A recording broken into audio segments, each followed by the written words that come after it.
Night ஒரு 3:00 வரைக்கும் நான் என்னோடய ஃபோன் எல்லாம் எதுவும் பார்க்கல. பட் 3:00 வரைக்கும் நம்ம வீட்டில் நம்ம முடிச்சு கட்டிகிட்டு இருந்தாங்க.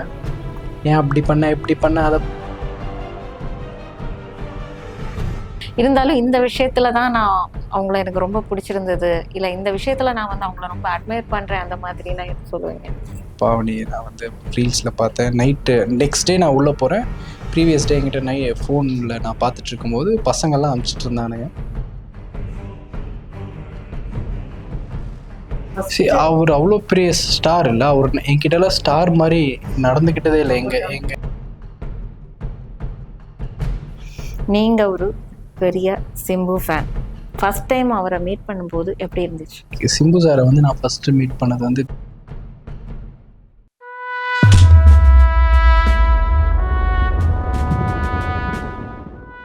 பிக் பாஸ்லேருந்து வெளியில வந்ததுக்கு அப்புறம் உங்களுக்கு லைஃப் எப்படி இருந்துச்சு? ஒரு சேஞ்ச் லைஃப்ல இருந்து ஒரு சேஞ்ச் எப்படி இருந்துச்சு?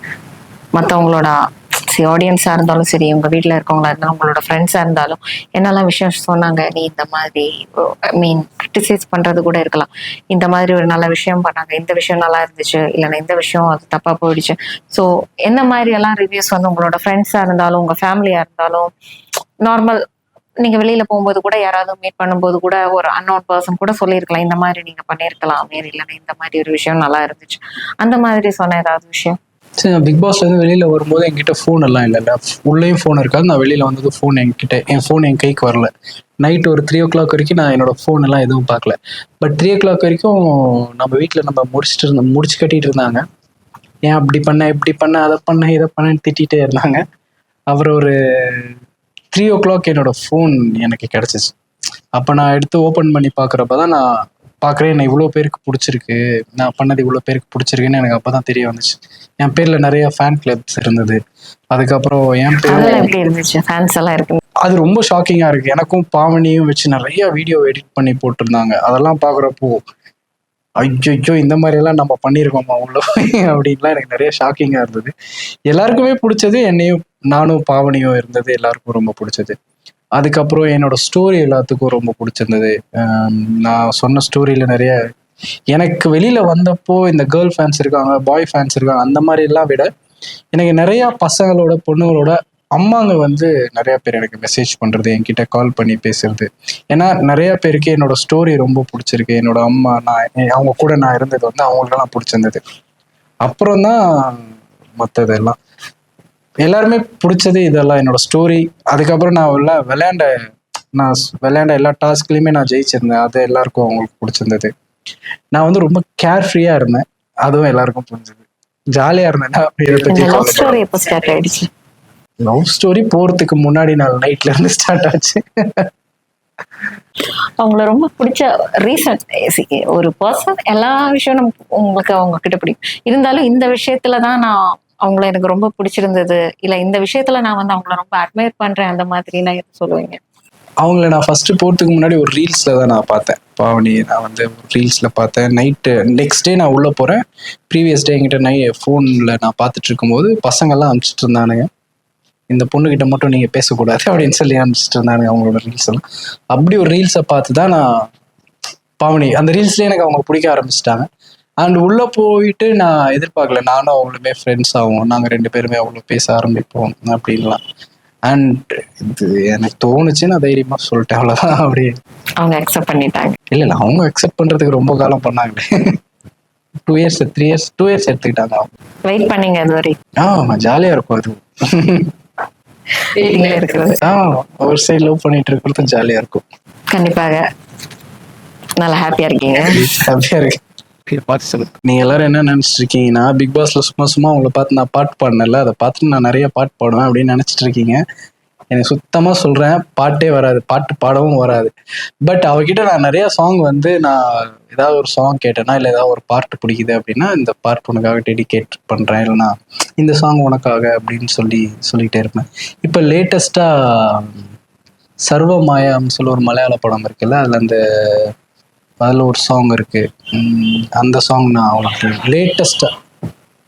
லேட்டஸ்டா நான் சொல்லிட்டு இருக்கிறது, இந்த சாங் வந்து நான் உனக்கு டெடிகேட் பண்றேன் சம்திங். அந்த படம் பார்க்கும்போது எனக்கு அவளோட ஃபீல் ரொம்ப வந்தது. அந்த மாதிரி நிறைய சாங் இருக்கு. நான் இப்ப நான் பாடினேன்னா எல்லாரும் சிரிப்பாங்க. சார் ஒரு 2 லைன்ஸ் எம்பாரசிங் பண்றீங்க. இல்ல நீங்க தாராளமா. அப்புறம் அது இல்லாம இத வந்து சின்ன சின்ன ஷார்ட்ஸா எடிட் பண்ணி அதை போட்டு கலாய்ச்சி இதுக்கு அதெல்லாம் நல்ல விஷயம் தானே. உங்கள் சரி, நான் என்ன பாட்டு வேணா ஒரு சின்ன அந்த பிட் வேணா நான் டெடிகேட் பண்றேன், நான் பாடலாம். ஜஸ்ட் நான் அப்படியே அது சார். வெண்ணிலவை பூவாய் தேய்ப்பேனே, வானவில்லை துறையாய் தேய்ப்பேனே, உனக்காக எதுவும் செய்வேன், அடி எனக்கு என்ன செய்வாயோ. விட்டுருங்க, ஏதாவது தப்பு தப்பா பாட போறேன்னு தெரியும். அதுல வரும்ல, இந்த ஒரு ஜென்மம் போதாது, 7 ஜென்மம் எடுத்தும் தீராது, உன்னை காக்க அந்த தெய்வம் நான் தொழுவேன் தவறாது அப்படின்ற பொருள். அது ரொம்ப பிடிக்கும் எனக்கு. வைஃபுக்கு ஒரு மெசேஜ் சொல்லணும்னா என்ன மெசேஜ் சொல்லுவீங்க இந்த மூமெண்ட்ல? அவங்களுக்காக ஒரு நான் உங்ககிட்ட இது சொல்லணும்னு சொல்லியிருந்தேன்னா என்ன மெசேஜ் சொல்லுவீங்க? நான் ரொம்ப நேரமா அவகிட்ட இந்த ஸ்வீட் ஃப்ரீ ஐஸ்கிரீம் ஆர்டர் பண்ண சொல்லலான்னு வெயிட் பண்ணிட்டு இருக்கேன். அது சொல்லணும். சொல்லுங்க அதே சொல்லுங்க. அதே தாராளமா நீங்க சொல்லலாம். எனக்காக மேபி அவங்க பாத்துட்டு இருந்தேன்னா நீங்களே சொல்லாம இன்டைரக்டா ரொம்ப பர்சனல். அதான் அது சொல்லணும். ஐஸ்கிரீமை தவிர ஏதாவது அவங்க கிட்ட சொல்லணும், இது வரைக்கும் சொல்லல அந்த மாதிரி? அப்படியெல்லாம் ஒண்ணுமே இல்லை. நான் அவங்க கிட்ட சொல்லாம இருக்கிறது எல்லாமே சொல்லிடுறேன். இன்னும் சொல்லலாம் எதுவும் இல்லை. நான் வீட்டுல போய் சொல்லிக்கிறேன். தாராளமா ஐஸ்கிரீம் சொல்லிடுங்க கண்டிப்பா. சினிமா இண்டஸ்ட்ரியில செட்டில் ஆகும்னா என்ன ஒரு பிக்கெஸ்டான சேலஞ்ச்? அதாவது ஒரு ஃபேமுக்கு வரணும், ஒரு பிளேஸ் அச்சீவ் பண்ணணும்னா எந்த மாதிரி ஒரு சேலஞ்ச் இருக்கு? யாராவது பெருசா அச்சீவ் பண்ணவங்கள்ட்ட கேட்க வேண்டிய கேள்வி. நானே சினிமால இப்பதான் ஏதோ முதல் இல்ல, நீங்க இது வரைக்கும் தெரிஞ்சுக்கிட்ட ஒரு விஷயம் இந்த மாதிரி எல்லாம் வேணும். ஹார்ட் ஒர்க், பொறுமை, இது 2 தான் ரொம்ப. எல்லாமே இன்னைக்கு நடந்துடுற மாதிரியே இருக்கும். நம்ம ஒருத்தட்ட போய் பேசினாலோ இல்லை அப்ரோச் பண்ணியிருந்தாலோ நாளைக்கு பண்ணிடலாம் அப்படிங்கிற மாதிரியே சொல்லுவாங்க. பட் அது நாளைக்கு நடக்காது.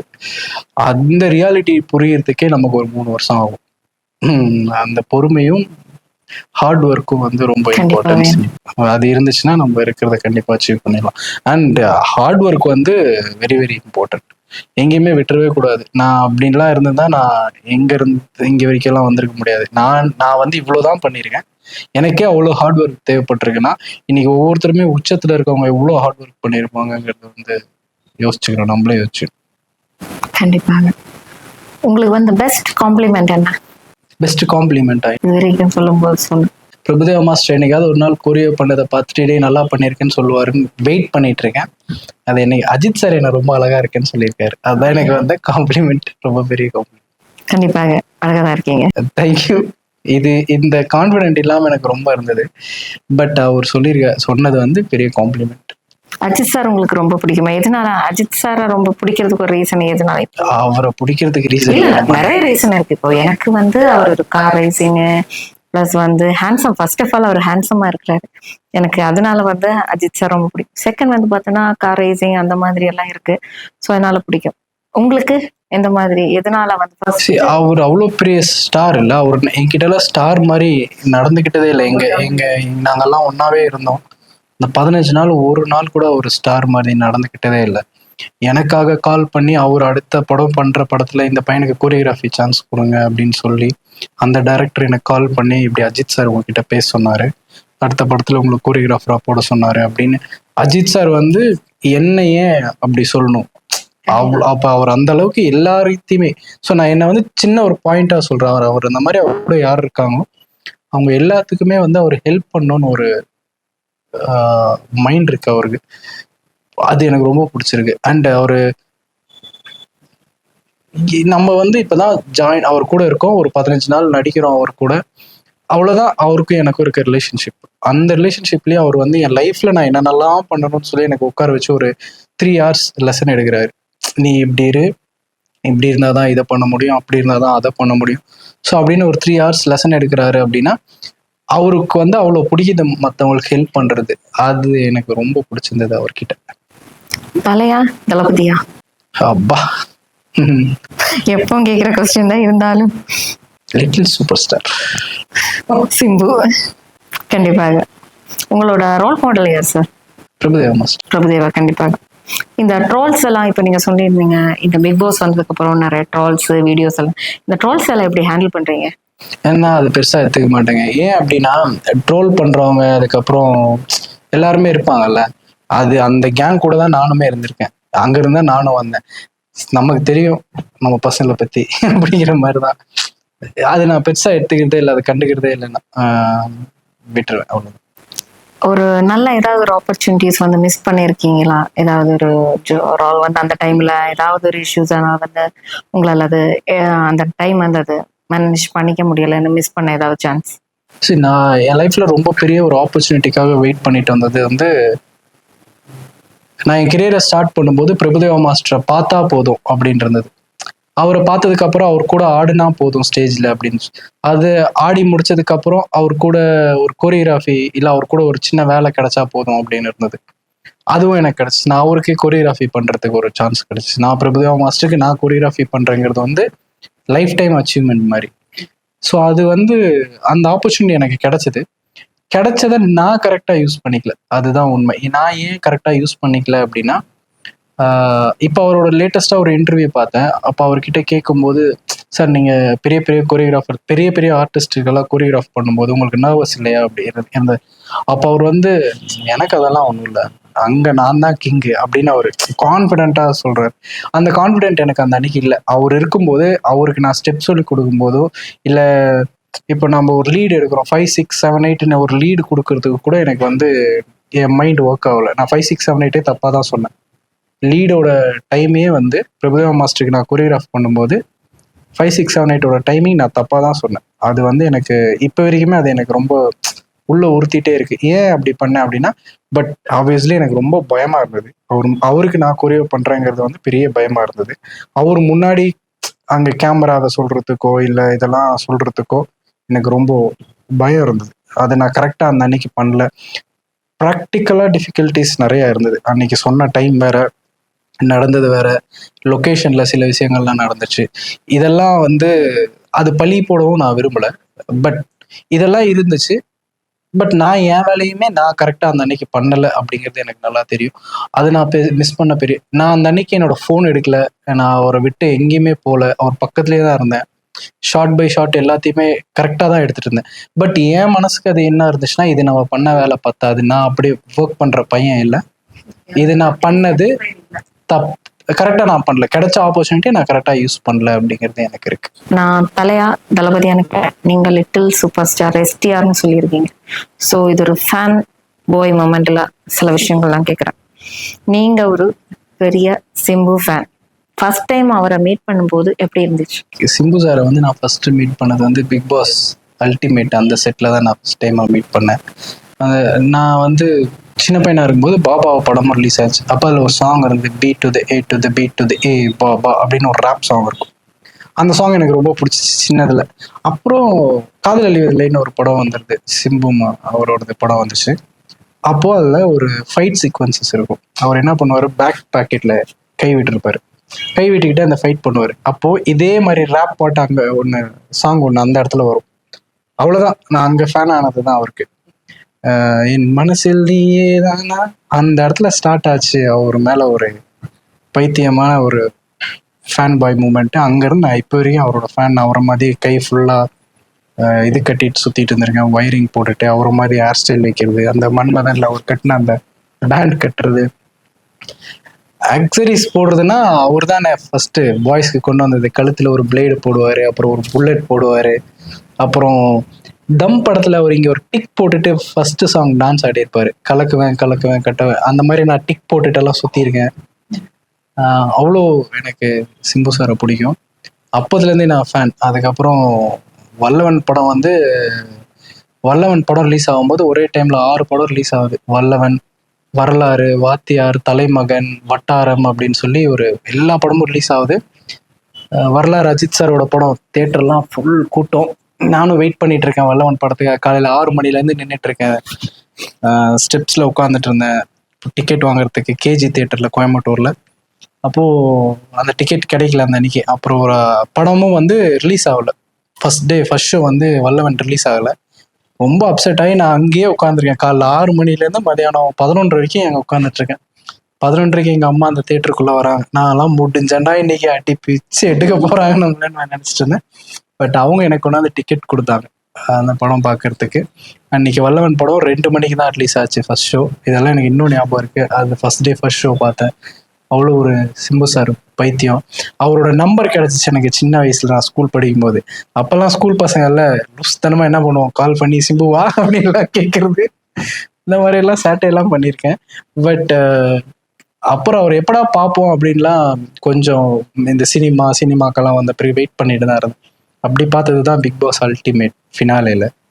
அவர்கிட்ட நான் நின்று பைத்திய மாதிரி என் பேரை ஒரு 2-3 டைம் சொல்லுங்க சார். அந்த அன்னைக்கு நான் மிஸ் பண்ணிட்டேன்னு ஒன்று ஃபீல் பண்ணுறேன். அவர் கூட நான் டான்ஸ் ஆடி இருந்திருக்கணும் ஸ்டேஜில், அதை மிஸ் பண்ணிட்டேன்னு ஃபீல் பண்ணுறேன்.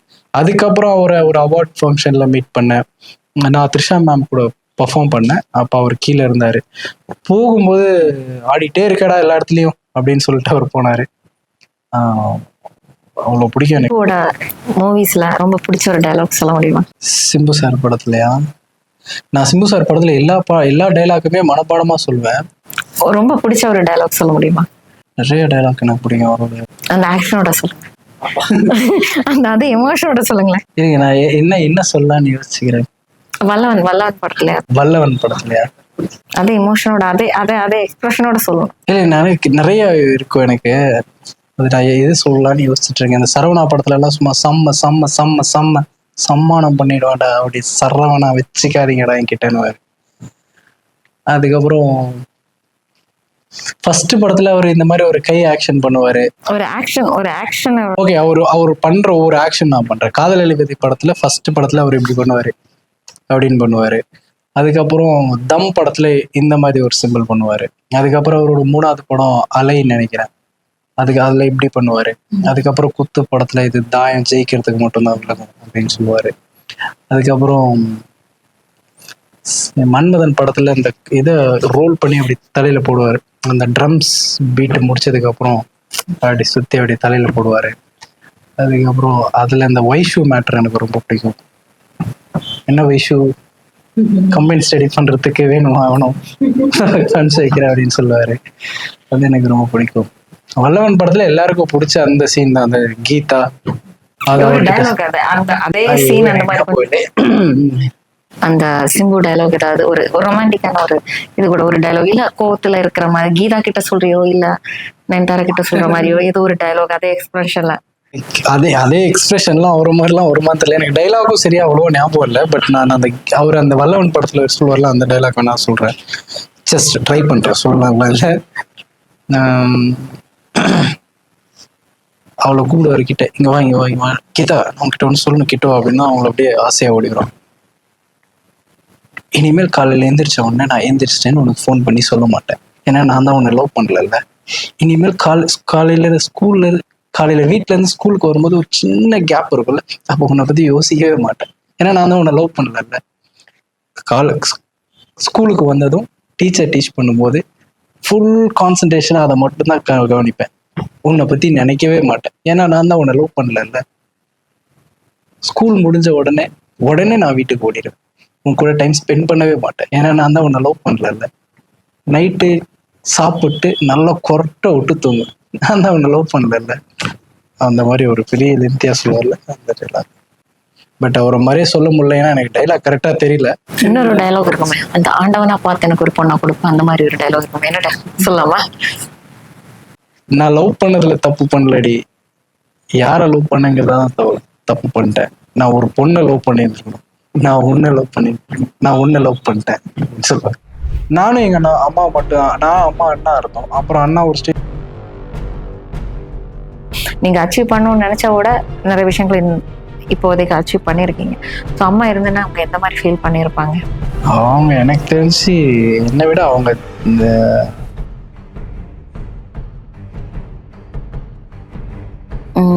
இப்போ முன்னாடி சொன்ன வைஃப் கிட்ட வந்து இந்த மூமெண்ட்ல வந்து என்ன சொல்லணும்னு நீங்க ஃபீல் பண்ணீங்கன்னா என்ன சொல்லுங்க? அது மாதிரி நீங்க சம்டைம்ஸ் ரொம்ப சேடா இருக்கும்போது இல்ல ரொம்ப ஒரு நல்ல விஷயம், சில விஷயங்கள் சக்சஸ்ஃபுல்லா அச்சீவ் பண்ணும்போது நான் இந்த மாதிரி ஒரு தேங்க்ஸ் சொல்லணும் அந்த மாதிரி இருந்தேன்னா கூட எந்த மாதிரி சொல்லி இருப்பீங்க? ஆமா, எல்லா தேங்க்ஸுமே அவங்களுக்கு தான் சொல்லியிருப்பேன். ஏன் அப்படின்னா, ஒருவேளை எங்க அம்மா இருந்திருந்தா நான் கொஞ்சம் ஏடிக்கு போட்டியா செய்வேன், மைட் பி நான் டான்ஸர் ஆயிருக்க மாட்டேன்.